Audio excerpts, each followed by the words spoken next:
आपण उभे आहोत प्रमोद महाजनच्या बाजूच्या भाजपच्या दक्षिण जिल्हाध्यक्ष कार्यालयाच्या इमारतीखाली आणि ह्या दक्षिण जिल्हाध्यक्ष भाजपचा कोण होणार या संदर्भात 24 तारखेला निरीक्षकांनी 20 जणांची मतं आजमावून घेतलेली आहेत। संजय केळकर प्रभारी माजी आमदार प्रमोद जटार यांच्या नेतृत्वाखाली किंवा त्यांच्या निरीक्षणाखाली या 20 जणांनी आपली भूमिका मांडलेली आहे।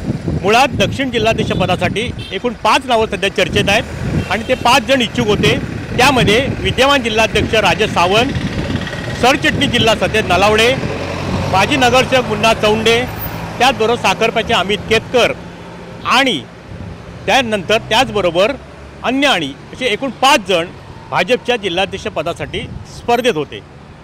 आता येत्या 10 तारखेला दक्षिण भाजपचा जिल्हाध्यक्ष कोण त्याची निवड 10 तारखेला जाहीर करण्यात येणार आहे। एकंदरीत सारी परिस्थिती बघितली तर विद्यमान जिल्हाध्यक्ष राजेश सावंत यांना जेमतेम 1.5 वर्षाचा कालावधी मिळाला, पण त्यानंतर नव्या जिल्हाध्यक्षाकरता त्यांच्याच कार्यकाळातले दोघा-तिघांनी आपली इच्छा प्रगट केली। त्यामध्ये एक नाव होतं आणखीन संगमेश्वरचे प्रमोद अदटराव। अशी 5 नावं भाजपच्या जिल्हाध्यक्षपदी इच्छुक आहेत आणि 20 जणांनी म्हणजे माजी जिल्हाध्यक्ष, माजी नगराध्यक्ष, माजी सरचिटणीस आणि काही पदाधिकारी अशा 20 जणांनी आपल्या नावाची 1 ते 3 नावाची शिफारस द्यायची होती आणि ते सगळे सोपस्कार पूर्ण होऊन प्रदेश भाजपमध्ये सगळा अहवाल गेलेला आहे आणि आता येत्या 10 तारखेला भाजपचा जिल्हाध्यक्ष नवा कोण हे जाहीर होणार आहे। मिळालेल्या माहितीमध्ये विद्यमान जिल्हाध्यक्ष राजेश सावंतांना संधी मिळण्याची शक्यता अधिक वर्तवली जाते, पण कदाचित अन्य नावही येण्याची शक्यता नाकारता येत नाही। एकंदरीत भाजप शिवसेनेचा विचार केला तर विधानसभा निवडणुकीत भाजप एकसंघपणे शिवसेनेसोबत होतं। मधल्या दरम्यानच्या काळामध्ये पुन्हा कुठेतरी युतीच्या माध्यमातून पुढे जाण्याच्या दृष्टीने पालकमंत्री उदय सामंतसुद्धा या भाजपच्याच कार्यालयामध्ये आले होते, कार्यालयाची चर्चा केली होती आणि सत्तेतला सहभाग, सत्तेतला वाटा कशाप्रकारे असावा याचंसुद्धा काही धोरण किंवा त्या संदर्भातली चर्चा रवींद्र चव्हाणांच्या सूचनेनुसार झालेली आहे।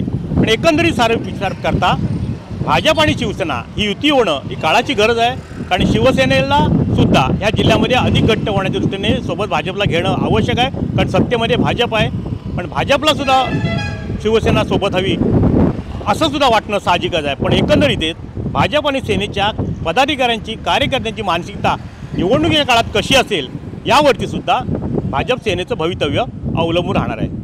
भाजप जिल्हाध्यक्ष झाल्यानंतर नव्याला अनेक आव्हानांना तर सामोरं जावं लागणार आहे किंवा संघटना वाढीकरता जोरदार प्रयत्न करावे लागणार आहेत। स्थानिक स्वराज्य संस्था निवडणुका त्या वर्षभरात येऊ घातल्यात, म्हणजेच विद्यमान जिल्हाध्यक्षांच्या नेतृत्वाखाली त्या होणार आहेत।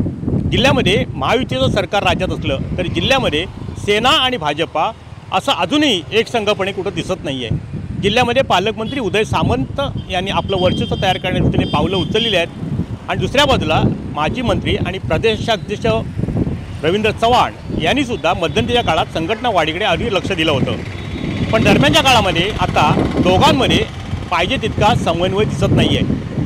नव्या जिल्हाध्यक्षाला युती करायची म्हटली तर उदय सामंतांना विश्वासात घेऊन शिवसेनेला सोबत घेऊन जावं लागेल, नपेक्षा सव्वा लढायचं म्हटलं तर समोरच्या सगळ्यांना आपल्यासोबत घेऊन पक्षातल्या लोकांना एकसंघ ठेवून त्याला पुढं जावं लागणार आहे। एकंदरीत सारी परिस्थिती बघितली तर भाजपला जो नव्याने जिल्हाध्यक्ष मिळणार आहे त्याच्यापुढे आगामी संघटनेचा विचार करता किंवा आगामी जिल्हा परिषद, पंचायत समिती, नगरपालिकेचा विचार करता फार मोठ्या आव्हानाला सामोरं जावं लागणार आहे, एवढं मात्र नक्की। टाइम डिले करता किशोर मळसव, शुभम पवार, रत्नागिरी। टाइम्स डिजिटलला लाईक करा, शेअर करा, सबस्क्राईब करा आणि बेल आयकॉन दाबायला विसरू नका। Times digital.